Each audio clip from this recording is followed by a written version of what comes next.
There we go, much better. Happy Wednesday, you guys. Welcome to Midnight Hatter Live, the weekly variety show where we talk Gundam, Gunpla, and gaming. I am Steven, aka Midnight Hatter, your host. Joining me as always, the Blue Gamer, Gundam Explainer, Adam Blue. And tonight, I almost didn't show him on stream here. That was like a little bit of a surprise for you guys. We have longtime friend of the show and guest, Kyle, aka Simply Newtype. How are you, sir? Good. How are you guys doing tonight? Doing good. Right Man, on. I'm tired, but I know that that's, like, rude to say to you guys. No, You no, guys That's you right, you guys got both work of so us much on harder here. than I do. you're on the East Coast. You're in the future. It makes sense. Yeah, exactly True. right. But yeah, so it's been a long time since we've had you on. It's been a long time since we did this sort of, like, lore type discussion because, typically we get a little bit involved in the hobbies, in, like, the miniatures, the tabletop games, all that good stuff. I think it's high time we get back to some of the lore discussion, and especially because, and you brought this to my attention, Kyle, is that not a lot of people are covering the return of Johnny Ridden right now, No and one. here I just exposed myself as a noob, right? Because do you say Ridden or Ryden? I say riding. I used to say ridden, but it's riding. It I is Ryden, right? Okay. I And Yeah. the think it's only written. reason I determined that is because there's, like, there's a joke in it, right? Like, because obviously Raiden, the Mortal Kombat character, Raiden is the lightning god, and we've got Crimson Lightning, Johnny Raiden. Um, Do we like, wanna verify that? Because when I've looked it up, No, let's just debate about it forever and just never look it up. never let it Just die. okay, let our okay. beliefs guide us. Well, then I'll be the guy that says written, and then I can be made fun of. Maybe here, this is what we're gonna do. I'm gonna drop a poll in chat, and this is how we're going to determine whether it is Ridden or Raiden. We're starting this off hot, right? So let's start a poll. Is it? How do you say Ridden? It's a good. And just so everyone knows, it's I think that originally is supposed to be a Johnny Rico reference. Was the basis for Johnny Riding. Really?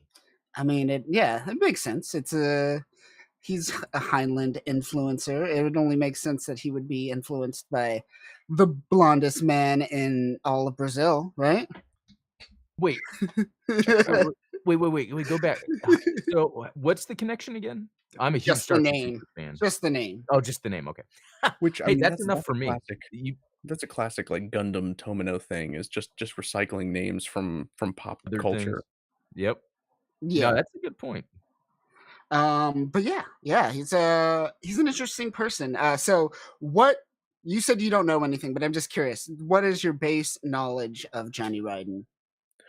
Okay, yeah, so full disclosure, I'm gonna out myself. Despite being, like, such a UC grognard as I am, I know next to nothing about Johnny Ridden. I know that he looks cool. He reminds me of, the dude from The Karate Kid, the bad guy, Mhm. Johnny Lawrence.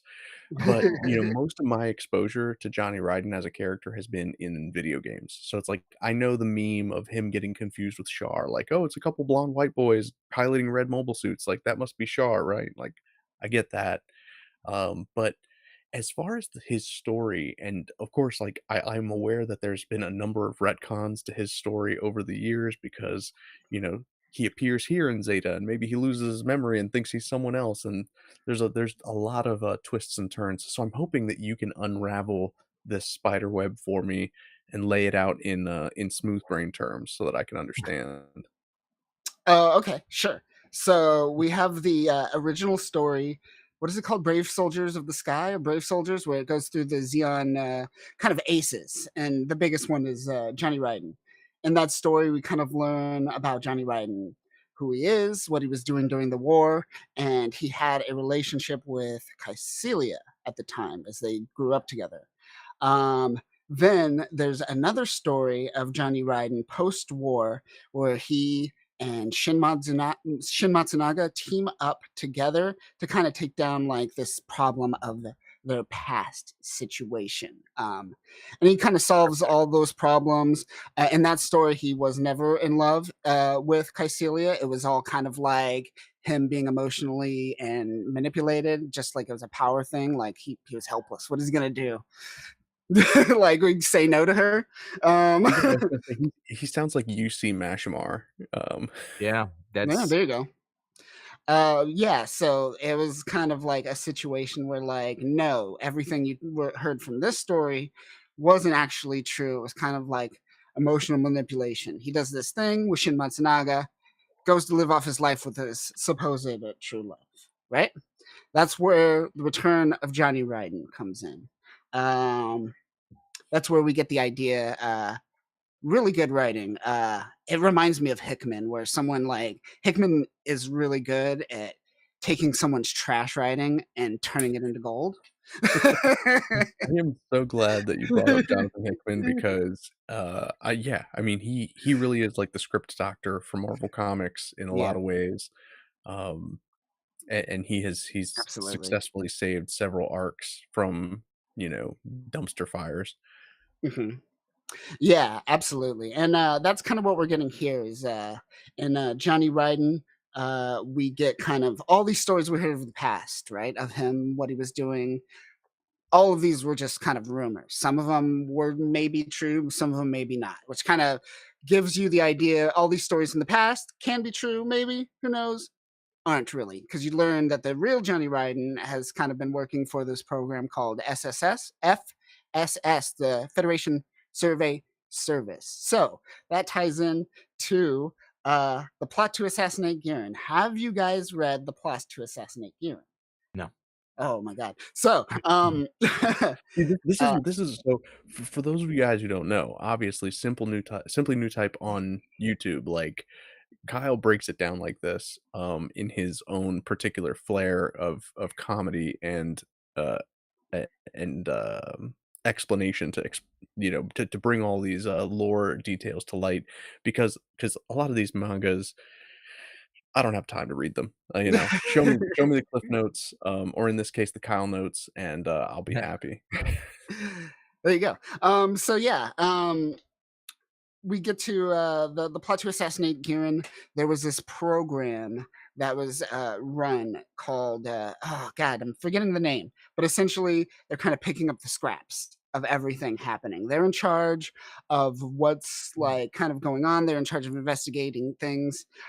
This all goes down during uh, what is it? New Year's Eve, essentially last day of the war. Baoku's going down at this moment. Everything's falling apart at this moment, and at the same time, a someone's trying to assassinate Garen. Uh, all this to say, this program that was within Xeon after the war gets integrated into the Federation. And what was once this kind of investigative bureau trying to figure out things, which was kind of thrown under the rug, is now FSS. This is run by a guy named goddamn Oxner. So Oxner is a former kind of higher up during the Federation. And he is kind of on his own journey to kind of what he says is to take down Universal Century, and it's pretty fascinating because we're talking about Johnny Ryden, but the story is really about Oxner's faction versus Gop. You remember Gop in the main series? You know, Yeah. he's essentially just EFF general higher up. You know, during the war, we see him a couple times here and there. Um, Yeah. he is essentially trying to maintain the status quo that we all uh, know for the most part of what the Federation is, and Oxner is trying to kind of change that. They're trying to return to the time before Universal Century, more or less. So kind And of that like a full frontal before full frontal. Yeah, yes, absolutely. And there's a lot of similar moments in this too, where what's going on with the power, because Full Frontal essentially during his speech he says, "Guys, we have all the power up in the colonies. Like there's nothing to really fear anymore. We control all industries. We control everything now. Like we have nothing to fear from space. Let's what is it? What they want to do? They wanted to tax them. I forget. But essentially, Create, like, their own economic zone. yeah, But essentially I think isolate at them. I one point think. he Yeah. did say something about, like, restoring the promise of the original Universal Century, right? So whatever was Yes. taken from but, yeah. So this is the same thing, right? We know in UC 105, we get the return of people to Earth. The floodgates are open now. People can now immigrate to Earth if they want to. Gop and Oxner. This is, by the way, I should mention, Return of Johnny Ridden, UC 90. Takes place in UC 90 before Char's counterattack. Oh, These interesting. two are essentially going, these two, Oxner and Gop, are essentially going, shit's about to get real. The world's about to get everyone's about to immigrate to Earth. Little did they know a lot of people are going to immigrate to Frontier 4 and all that, and Earth loses power, blah, blah, blah. But they're all like, shit's about to go down. Let's take as much money off the top as we can, essentially. And they knew they from UC 90 to UC 105. Uh, they're just like, we got it. We got to do something. They already, and they even mentioned that we already had ours, but fuck it, let's keep going. Like they recognize that Typical boomers. they have that boomer mindset. They're that kind of reptilian attitude, right? Where they're going down. You know. Yeah, very Epicurean, Yes, and so I, which way should we go? You said you mentioned that games, right? Games are like your only outlet to Johnny Ridden, right? So the yeah, those story. Go ahead. those have been my only exposure for sure.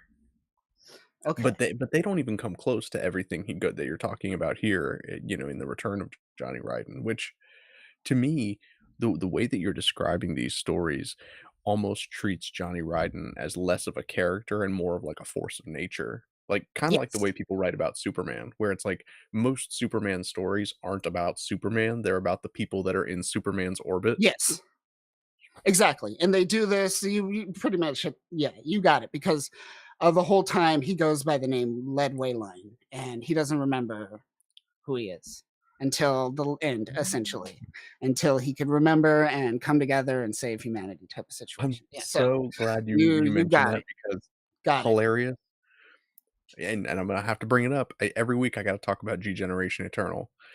In G Generation Eternal, shit you not, I unlocked Led Wayland, and I was like, "Who the fuck is this guy? He looks like Oh, Johnny Ryden." There you that's go.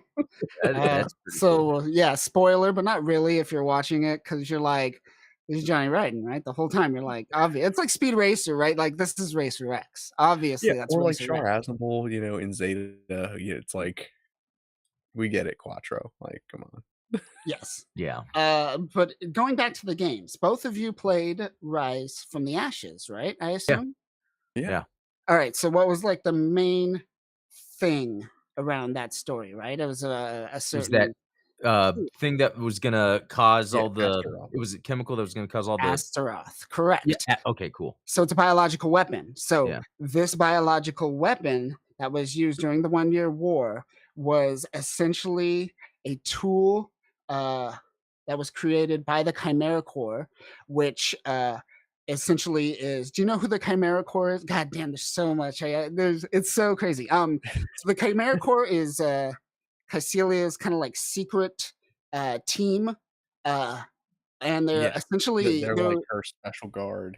her special Um, guards, but they're they're the actual. ones do they have the unicorn, crest, or am I That's Johnny thinking of Ryden specifically. So you're oh, gonna that's look Johnny for Ryden either the specifically. Chimera Corps or the Chimera, and also Mm. there is the three-headed Hydra too. There's like three different teams within the Chimera Corps. A Yeah. bunch of those images, there should be the badges. I think they have one of the badges on it. Yeah, I believe, so we got Night Jaeger. This is a So specific that's one that's the Gapland. There's the Chimera yeah, the Chimera. Night Jaeger Chimera. is is what's it called? Yazan, who is also in this story, who Oh. works Yeah. under Gop's faction. He goes by the name Vasuki during this, and his whole arc is he learns to. He's essentially what I call. You know how people always say that new types. You don't have to be a new type. To be anyone could be a new type of thing, right? You know, Yeah. you don't have to have these powers to be a new type. Uh, Yeah. Yazan is one of those people. He's very dense. He's a sociopath and a psychopath. Um, but he's like a very hard-working person who has achieved a new type state through hard work, as opposed to just kind of having it. Oh. And he's kind of rewarded through this through by Got by getting his own version of the Mark II. So his final battle ends with him in the thing that he feared the most during Zeta. Yeah, that's Yeah. that's a very interesting arc for that character. I had no idea that there was even more to him. No, he's pretty interesting in this. Like he gets deep into like it's kind of weird too. That's It's cool. borderline sexual, which is Tomino, you know. Where you're like, are you talking about mobile suit tactics or you have an erection Oh, right now? Type of thing. I don't it's know like what a you're doing. Char You know? Gives Soon Mav a whole equivalent. new Yes. meaning. Yes. But yeah, he's very fascinating in this. But yes, going back to uh Astaroth. That is essentially the catalyst for the return of Johnny Ridden. Is that they're trying to track Mm. where it went post Oh. 1 Year War, because this is the tool that essentially Oxner is going to use to end the Universal Century. And Wait, and is it that deliberately linked? Rise from the Ashes to yes, wow, so they yes. deliberately were like, "Let's link these UC stories that are not in main animation." And yeah, there's so many like if you That's want cool. like I said, like plot to assassinate Giran, Rise from the Ashes. We got Yazan in this. Gop is in this. Who else do we got in this?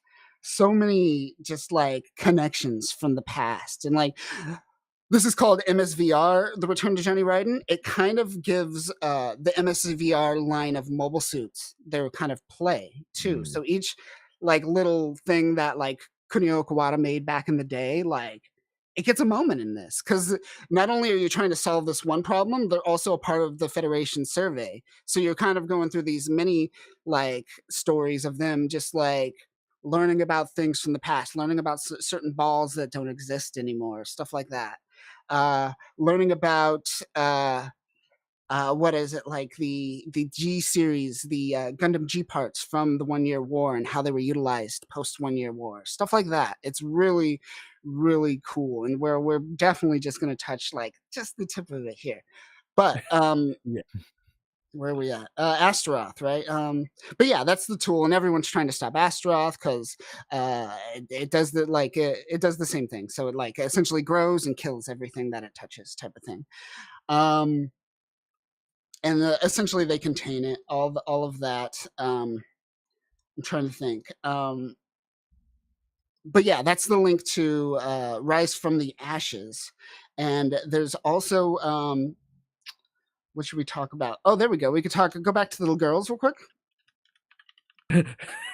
Well, when you say it that way, no. Sorry, no, go back. Let me bring up All go right, back to so the girls. this is kind of the love interest of the story. Her name is Remia Greenwood, and that's her sister Amaria Greenwood. If that name sounds familiar, her they are the daughters of Roy Greenwood, who also was a part of that Xeon biography of Ace Pilot storyline from the past.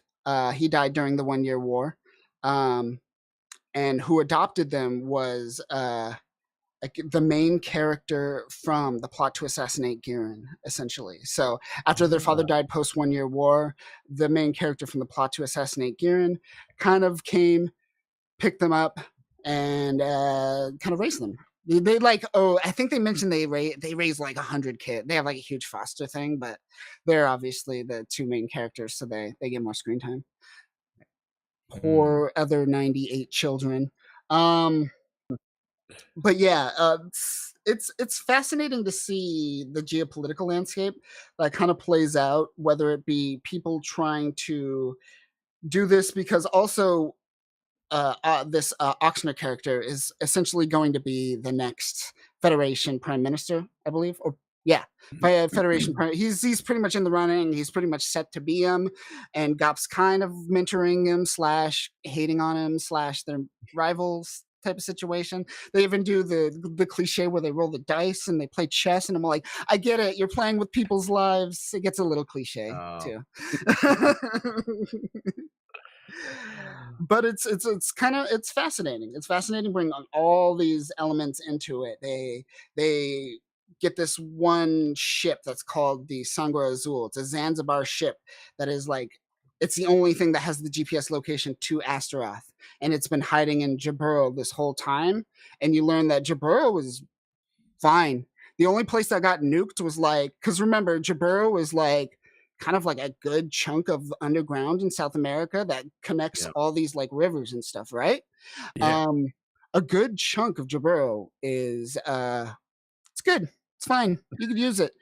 It's just like this tiny little tiny space that got Just like hit. one little door. The Yeah, main entrance and exit, that's fine. and it And that just happened in '87, so, yes. So like 3 years later, walled off, people enter, realize, oh, this place is fine. It's just this one area that you can't go. And it's clearly just the Federation going like, we don't want anyone looking here. It's kinda like the Godzilla 2014. It reminds me of that if with the Gareth Edwards one where it's like, Hmm. something happened there, just don't want anyone to go there, but really there's a kaiju. Hmm. Oh yeah, yeah. Um, yes, and so let's see, where should we go here? I guess we could talk about Shar. Shar is in this as well. Oh. well, There it is wouldn't be a Johnny Ridden story without Char, right? yes, exactly. So right now he's kind of amassing his army. Currently, Horst Harness is trying to get him to be a leader. Uh, and it's kind of like pushing that like ending of that tail end of Char's counterattack where he promises Horst, after this mission, I'm going to settle down and be a political leader. Just kidding, I'm gonna die. This is one of the but yeah, so he's like we get this like back and forth between Horst and Char trying to like he wants him to be the leader that he needs to be, but he's still too committed to being a pilot. And this there's a couple things that kind of conflict with Moon Gundam, like Resin shows up in in Return of Johnny Ryden, but she's not on the team in Moon Gundam, which is only a year later. So there's a little wonkiness, but I could ignore that for the most part. Yeah, I Okay, mean, real quick. that could be easily hand waved. Yeah, Wait, so you're saying there's even a connection there? She was with this team from this comic to Moon to Char's counterattack? she's not in Moon Gundam. That's the kind of the Oh, well, disconnect I here. guess, but that Yeah, team but is yeah, there. And ideally this team has been there the whole time, and it's Gune and a couple other people that'll die in oh, Moon Gundam.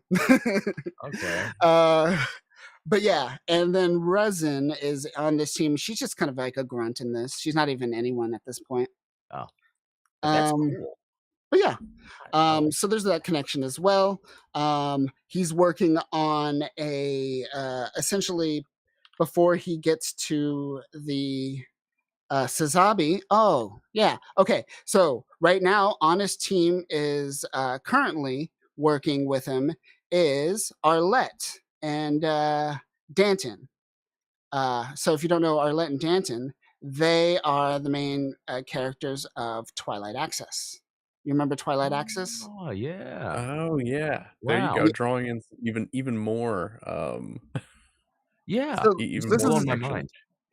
yeah, so this is a relatively newer retcon with Arlette being there, but Oh, essentially okay. right now she's currently working on yes, this mobile suit which is called the DJ Traversia. This is a DJ that was given to Shar by from Karaba. Specifically, I think it was what's his name? Hayato gave it to him. And it got damaged and Arlette added a psycho frame to it and essentially is a test bed for what will become Sazabi and the Wait, Sazabi terrain type that's in Moon Gundam. But let's ignore that. did you say Hayato gave him this? Yes, correct. In what year? I would assume Nine probably when did he die? So if he died in 89, 88, or 89 before he died? Oh, okay. So okay, I'm getting it now. So he would have had it after In Zeta. between, like, yeah, in between Zeta and Char's counterattack.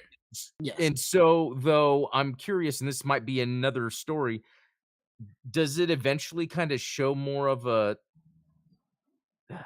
turning, or is this already the turning point of Quattro to Char? Or I guess Char He's to already Char. more He's Char? Char. Okay. Yeah. Okay. Yeah, So He's because I Char. mean, and if you look like this, this particular version of the DJ has like the Gyaradoga shield, and it's even got like the Gyaradoga rifle. The previous yeah. version that we were just looking at here, which I think it's still the same DJ, but like it's got the Doga shield, Yeah. and Yes. Which I believe this is that the one that's got the Psychomu because on the other shoulder is I that's think the the funnel head's the rack, right? Yagdoga too. Yes. Yeah. Yeah. so I'm Cool. just I don't know if there's data on this, but he gets this DJ and then I guess he turns while he's using the DJ. Like that's his suit then. No, so if you one thing I always like to point out is Yeah. Twilight Axis, the manga and the light novel is amazing. That little like short that they made is Yeah. completely garbage. Okay, And that's all I have for reference. I highly recommend to go check that out because in that story, because Arlette's relatively new, she's retcon. So she's been there the whole time. She was on Right. Axis, she was with him at Yeah. AUG, all That that. that makes that makes Twilight Access make much more sense having that retcon of her being involved, because otherwise it's like, why is she so fascinated with him, Yeah. you know? Also, the enemies are also related to Butte Concern, which would have bridged late and early UC, but they cut all that out in the shorts that they released.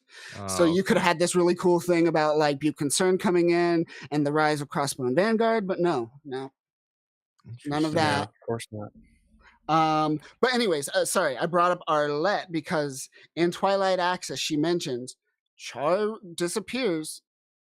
Oh, he should. I mean, Quattro disappears, and when he returns, he's Char. Okay. That's how she puts it. Because She in she Palpatines us? She says somehow somehow Char Palpatine Somehow returns. returned? Palpatine has returned. No, But but yeah, like in the Twilight Access, at least the animation version, they show like she had a relationship with him, but they never allude to that right there. it was That a very much she was in love with him type of yeah. situation, but it was always unrequited, and she just I never mean, kept to who herself. isn't? Yeah, Like, Since it was so short, I bet they didn't want to like all of a sudden drop some like giant moments and be like, whoa, wait a minute, expand on that because I guess we only had 5 minutes to animate. yeah. And she's like, there's a lot of cool things. Like she was in the remember the kids from Narrative that were at the Newtype labs that were eventually saved, and then one of them became a Luo and Co person. Oh That yeah, was yeah, essentially the the Miracle same. Building, Yeah, right? it was the miracle. Yeah, the miracle center. She was essentially the same place, more or less. oh, So it all ties I in. love that. I love It that. all ties. This is why, like, it's a great. It feels like Hickman, like someone coming in, going I like, see. "I love this. I hate all of you. I'm gonna fix it.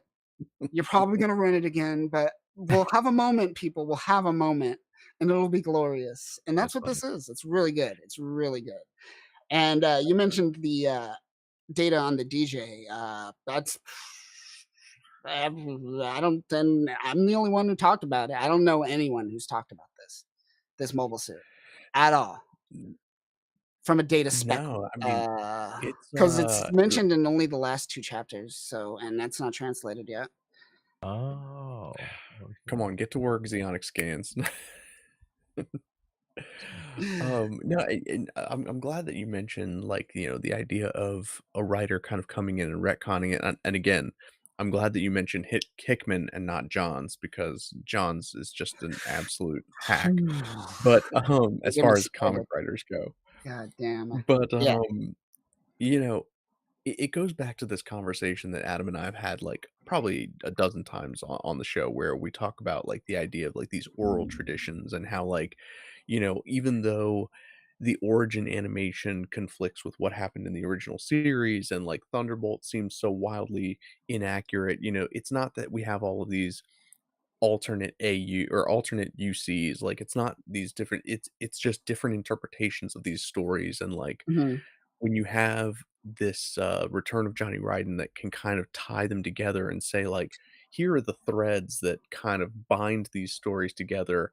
Like just because this person wasn't mentioned by this storyteller doesn't necessarily mean they weren't there. It just means that that storyteller didn't see them there. You know what I mean? It's Mhm. like if if there were other interpretations of like the Iliad and the Odyssey, if there were other writers that were telling that story besides Homer, maybe Paris wouldn't have been as instrumental to the war in Troy as he is made out to be.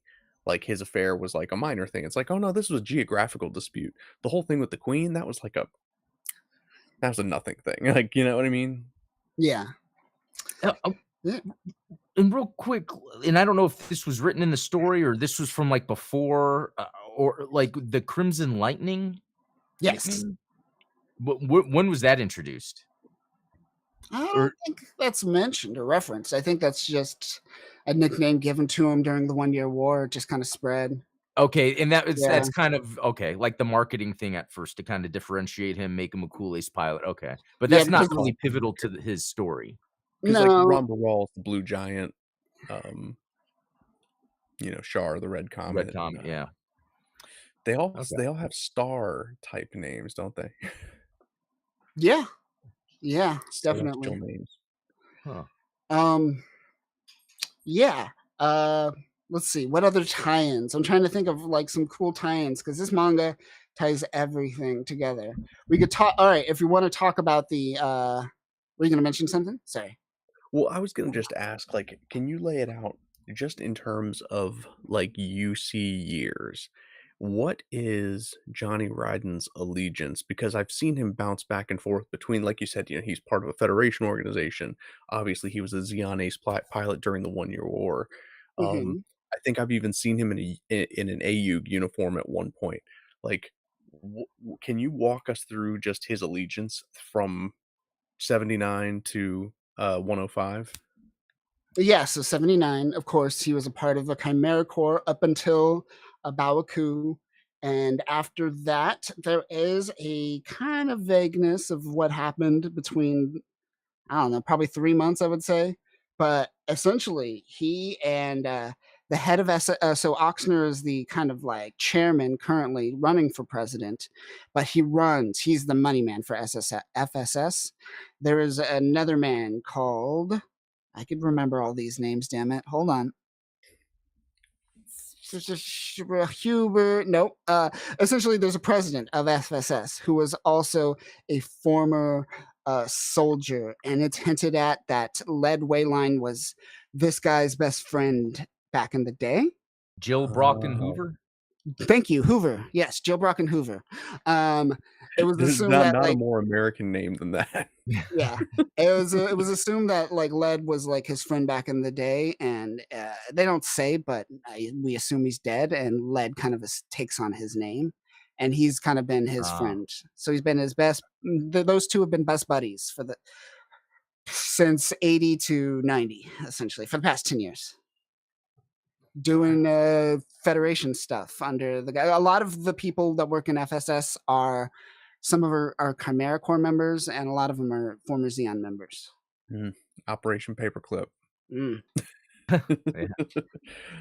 So he really does like, the meme is there. Like obviously, like a lot of people get him confused with Char, but it is funny that like in this story he kind of follows that same thing of, oh well, I'm gonna just assume this other person's identity, Mhm. like not willingly, because like you said, in this instance he doesn't even know that he's Johnny Ryden, but like Yeah. he does adopt someone else's identity the same way that Casval adopts Char's. Like, um, so it's like the Yeah, similarities keep stacking up.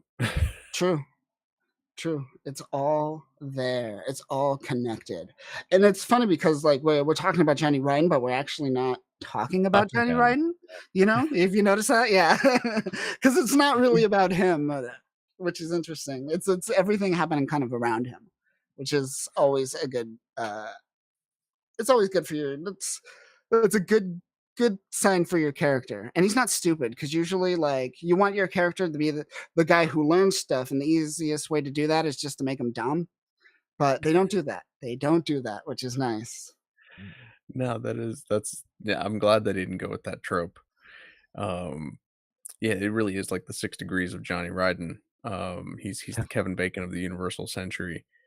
And I wanna go back to this idea that you mentioned where, like you said, it's MSVR, and a lot Mhm. of these what's funny is, like, a lot of these mobile suit designs had been just sitting around since 1979, 1980 when Kunio Okawara, like, drew them, and he Yeah. just I mean, like, not so eloquently, he just kinda shat out hundreds of mobile suit designs that were some of them were glorious, some of them were, like, absolutely insane, and one of the most cool things about this series is just the idea of taking these designs and like telling a story about them like where did they come Yes. from who used them like why But yeah, I think that's the coolest thing about this is that like it turns MSV designs into like it gives it a purpose. It's not just like leftover designs for branding content, you know. Yeah. It has meaning now. It's really cool that they were able to do that.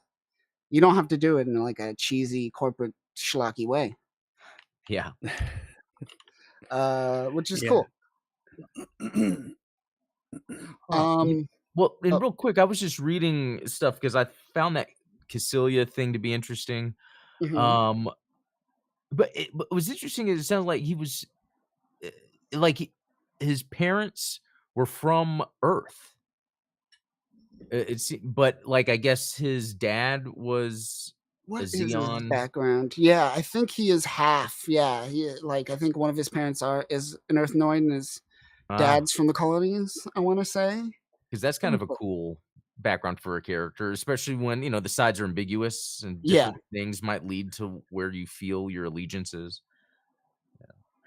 yeah and it actually goes a long way towards explaining how he was able to be such a social chameleon because if you go back to the original series like people recognize like oh that's a Xeon accent like like which is silly because it's like well don't we have this unified this unified culture this unified civilization everybody's speaking the same language it's the universal century and yet somehow you still have accents so yeah, like if Johnny Ryden being like a purebred Xeon would have had like a Xeon affectation to his voice, like he would have never been able to pass in the FSS, right? mhm.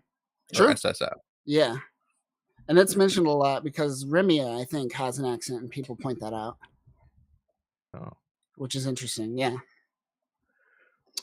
That is cool. Um, yeah, you want let's see, let's do some more connections, though. yeah, this is fun. There is connections to the let's talk about the Galgoog Vertex, which is essentially Johnny Ryden, Yes. a couple I other people's last kind of it's their final form mobile suit, essentially. And it's made by Remia, designed by Remia.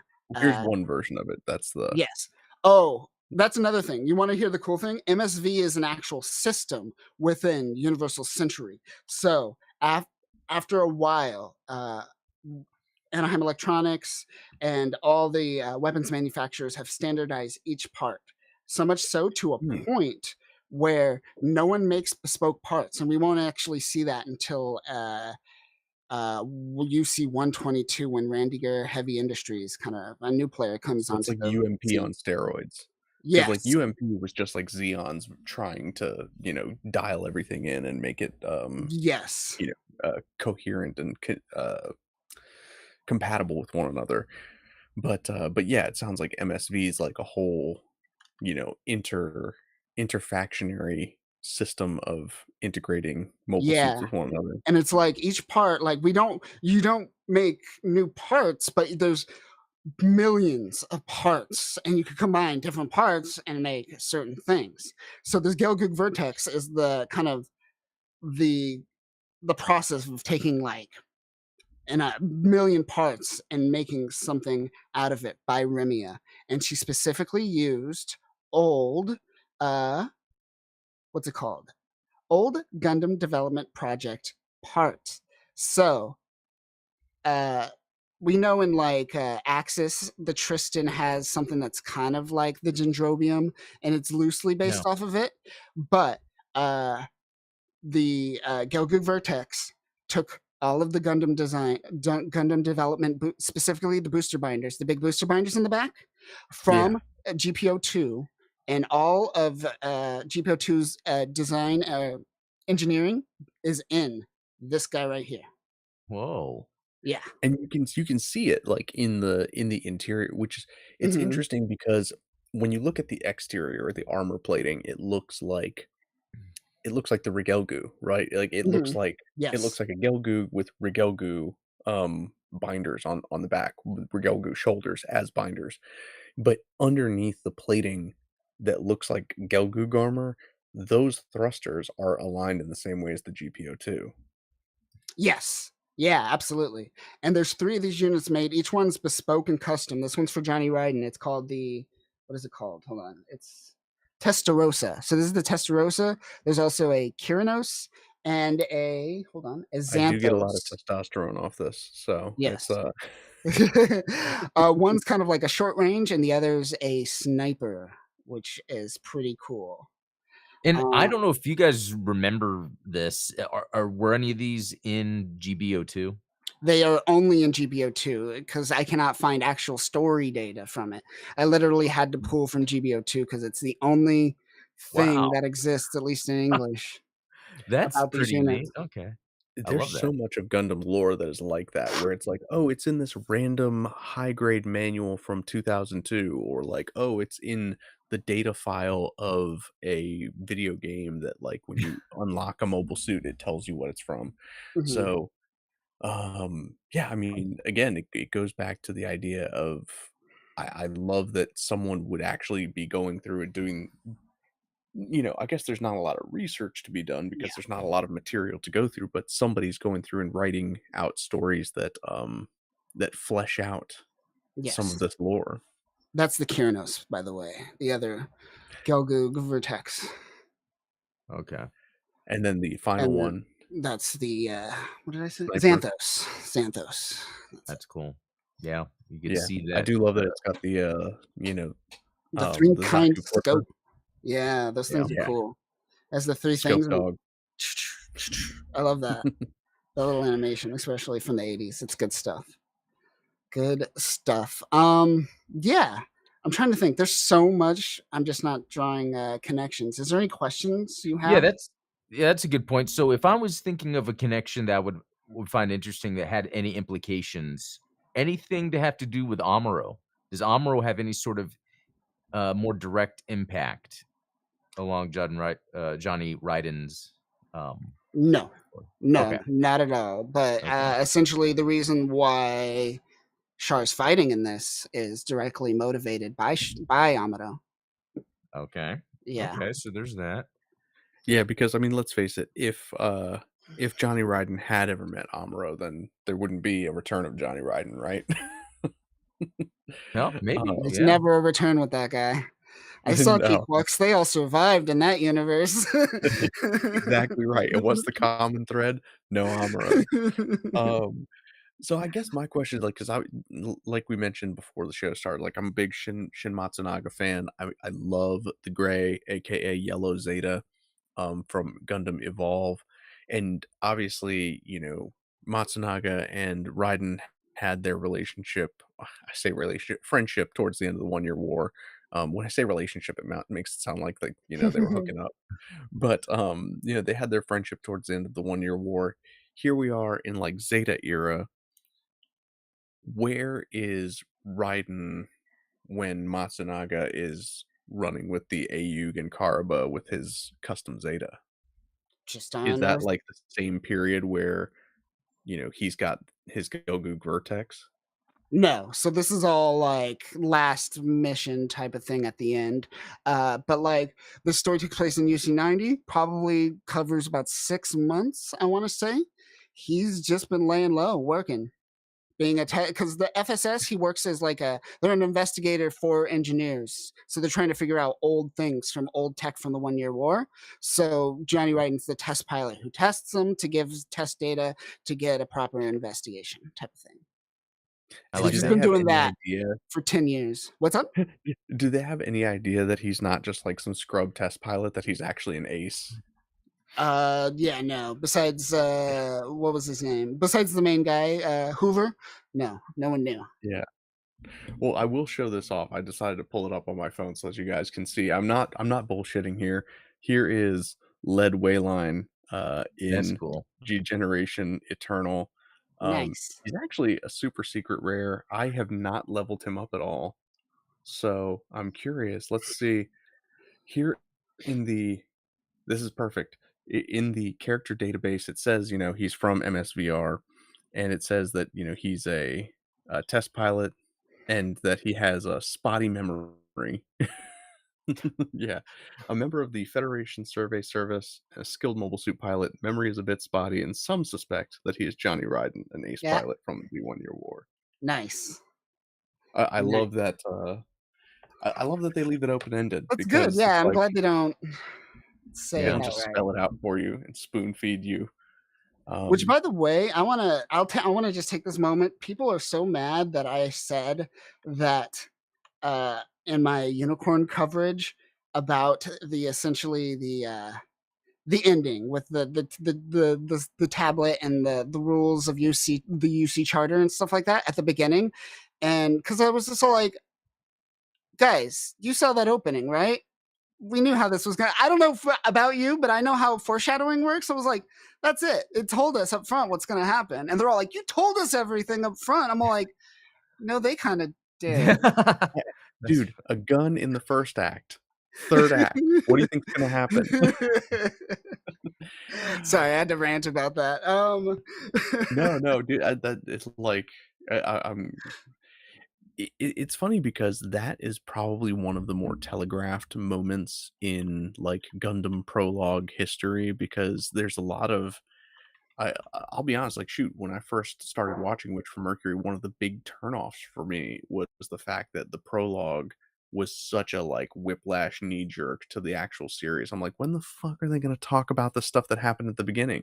Whereas, with something like yeah. Unicorn, hey, we're going to set up this whole universal charter. Hey, there was this terrorist attack, and then literally they show the kid that watched the building blow up as an old man, like all Yes. wrapped up like my daughter in a swaddle, like They fade from the young guy to the old man. I'm all like, oh my god, come on, guys, learn cinema, learn filmmaking techniques, something.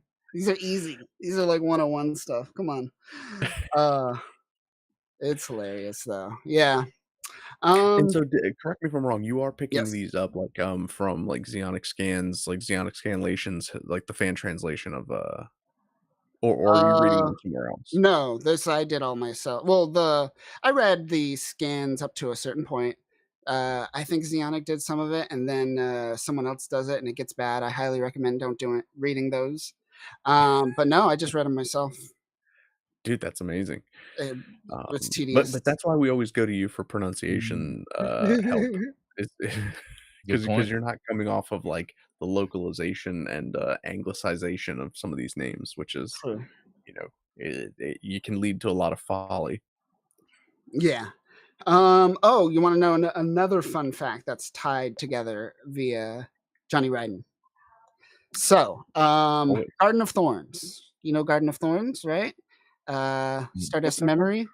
Stardust Oh, Memory, where Delaz is hiding out, right? That's his kind of oh, he's hiding out in the shoal zone of side six, right? So after the Delaz conflict, Anaheim Electronics bought out that entire shoal zone, and the guys to of cleaning up debris. Um, what they're really doing is they're making a big shift, and they're doing this in UC 90. They recognize that the Federation is not going to rely on them in too much longer, and they want to move into making colonies. They're already thinking about this in UC90. Uh, and they bought the Garden of Thorns, which is kind of seen here. It's kind of a base of operations. But Anaheim Electronics is planning on the Garden of Thorns to be their first kind of like their ground zero of where colonies are built. What is that? That is Industrial 7. So essentially, the Garden of Thorns becomes Industrial 7. What will become Industrial 7 in Unicorn? And that's, yeah, Wow. so that shoal zone, that was all debris. They clean it up and they build colonies around it. And that first colony is Industrial 7 with the Magellanica and all the industrial builder and all that nonsense. Starts So, with Anaheim Electronics in UC90. It's kind of how crazy. how does that Well, relate to the technology? What is it called that was building on its own?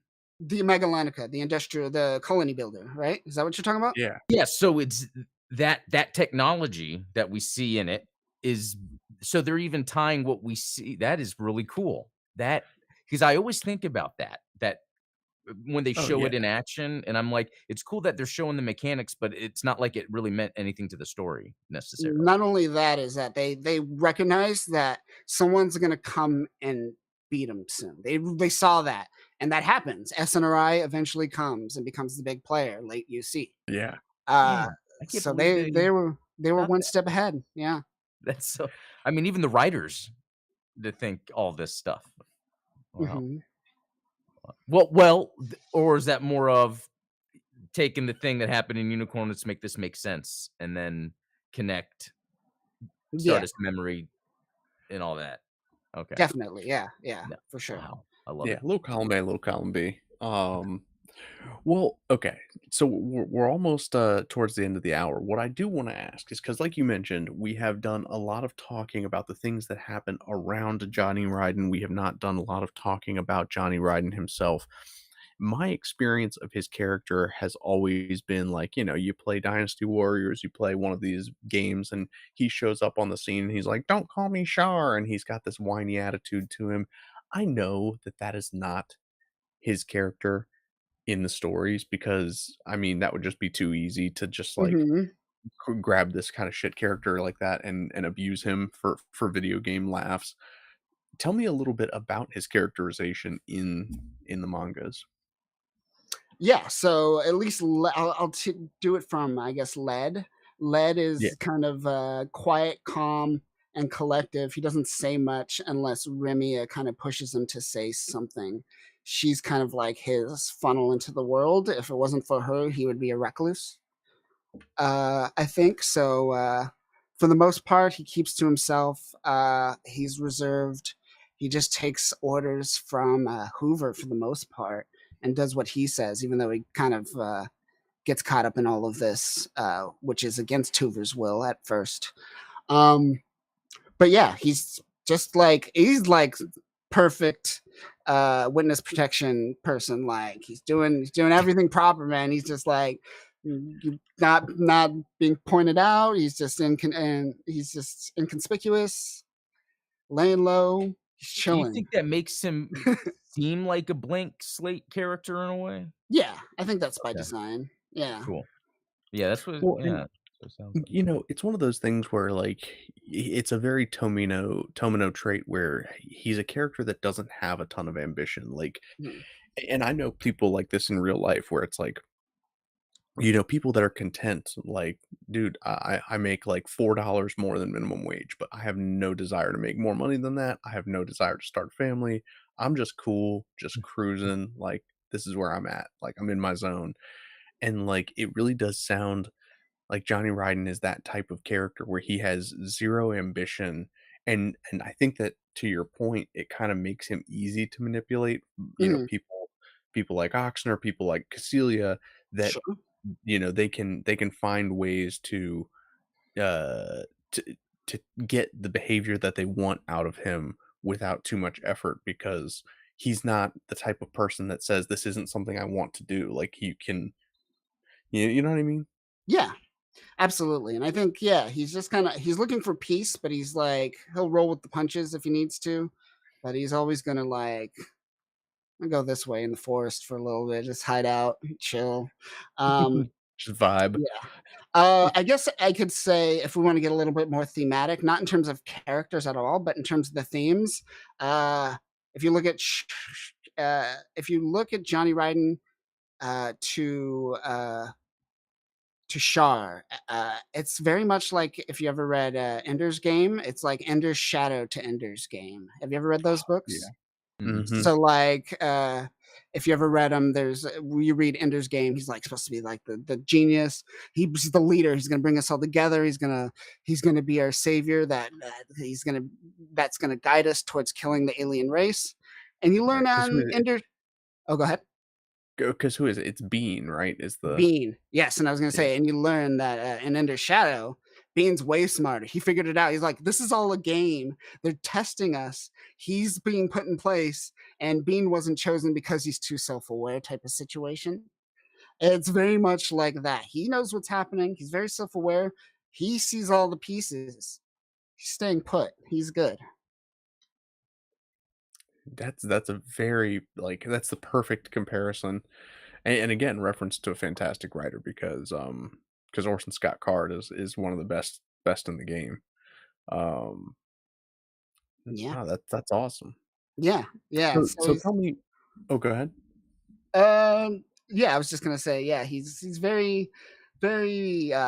Actually, no, I didn't have a point. I had nothing. I was, I was like, wait, I had a point, didn't I? Nope, nope, had nothing. It's all right. No, and typically, sometimes those stories can, sometimes they work and sometimes they don't. Like with Ender's Shadow, I think it works really well.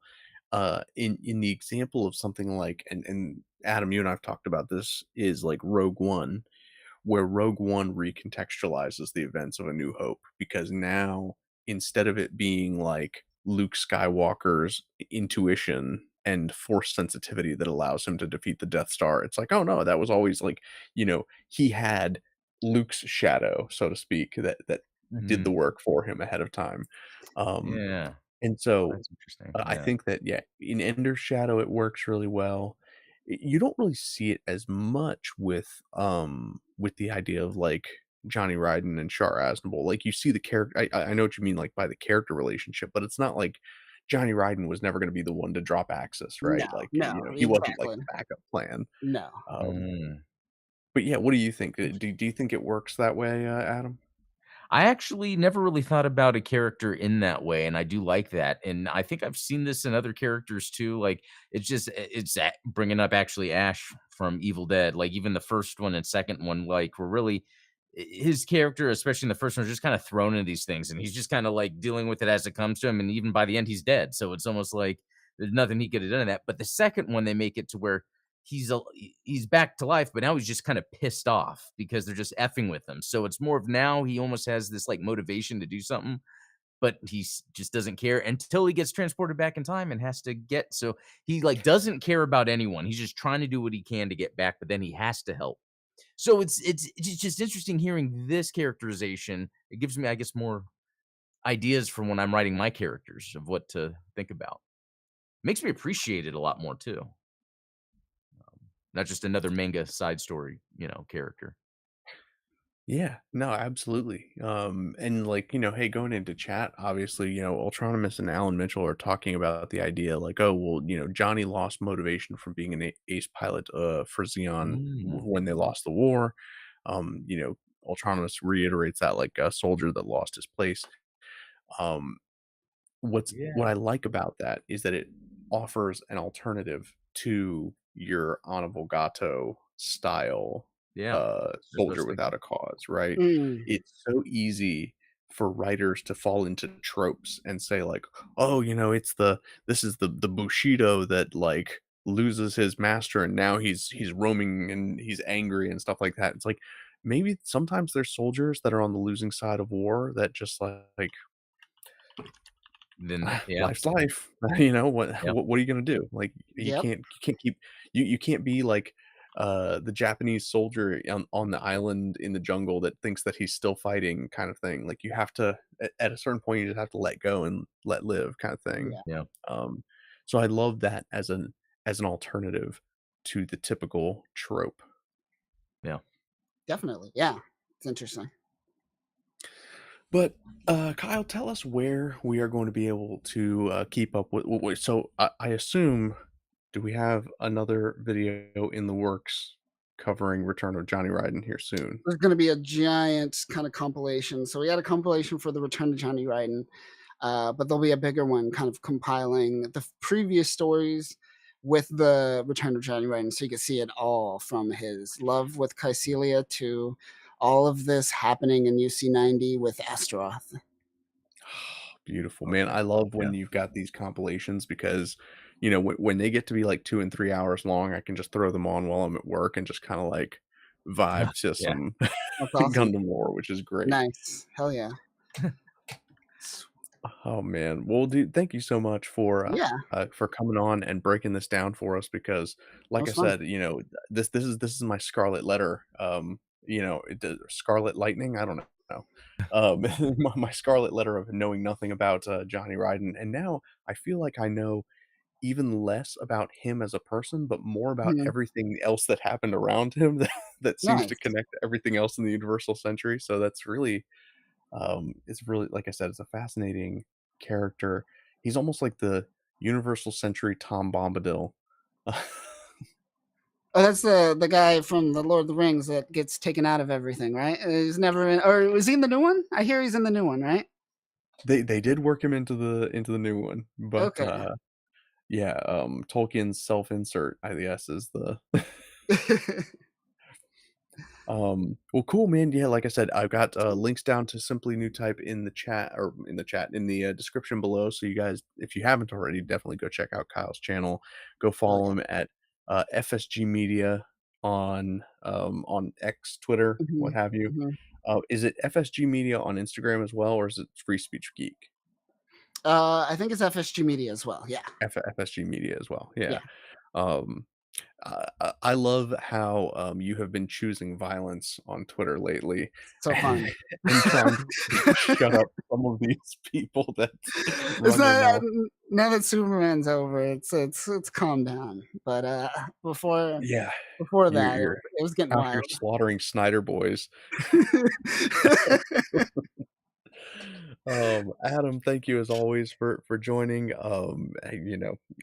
I need you to keep me level so that Kyle and I don't just descend into slurs and name calling people. Mhm. Nah. But yeah, if you guys haven't already, like I said, there's so many cool like Gundam things going on right now, especially on the mobile apps, like the Gundam card game teaching app. They have 2 new decks available, Wing and, Witch from Mercury, and you get these, like, cool unwrapping like, you can open card packs, which is kinda cool, and the, Master League Season 2 just started in G Generation Eternal, which I'm gonna go Mm. play now, and, it's the closest thing to PvP that we're gonna get in that. If you haven't checked it out already, Adam dropped a video Yeah. earlier today, covering the Gundam 8. Yeah, manga, the Curious. Yeah. Did I say that right? Yeah. Hey, I'll see it oh, in you're covering Japanese and it. it has the Nice. L. What's up? Nice. I haven't dived into it yet, that series. Yeah, it'd be cool to see you get to that. Yeah, but I thought it was pretty interesting just because of, like, the crystal blades, that it's similar to Saikamu bits. So, yeah, and there's Exactly. kaiju. Nice. They have Oh, and, power. real quick, I just wanted to mention, I'm not Oh, gonna yeah. be there. I'm not gonna be there this year, but tomorrow is the 30th anniversary panel of Gundam Wing at Comic-Con. So if you're Oh, yeah, there, there's gonna be some people hanging out. Go check that out. that's Yeah, cool. there's some really cool, offerings, some really cool giveaways. I know that they have, like for sale, they are going to have like, transparent Wing Gundam. They have, like, the cross-color Epion and Wing Zero, and then they also have, like, these cool little, like, headbands of the 5 Gundam boys that you can snag. So, again, I'm not gonna be there either. There's no way I'm going. You're not gonna catch me in California this year. Um, but, uh but yeah, if you are in the area, check out, uh, you know, California Comic Cons, SDCC. Yeah, It is send us SDCC, pictures. right? You said that so, like, sad. You're like, Because it kinda yeah, is. that's how I feel too. I'm over it. Kinda I'm it's like over I'd it. like to go, but No, no, and I feel no. sad for those that are, but I'd like to go, Well, yeah. one day I'll make it out there. Because I've been to NYCC enough that, like, it's, That's uh cool. it's bittersweet, right? And, of course, as you guys know, Gundam Explained show tomorrow, so tune Yeah, in then. Until next time, we will catch you guys later. see Thanks y'all. again.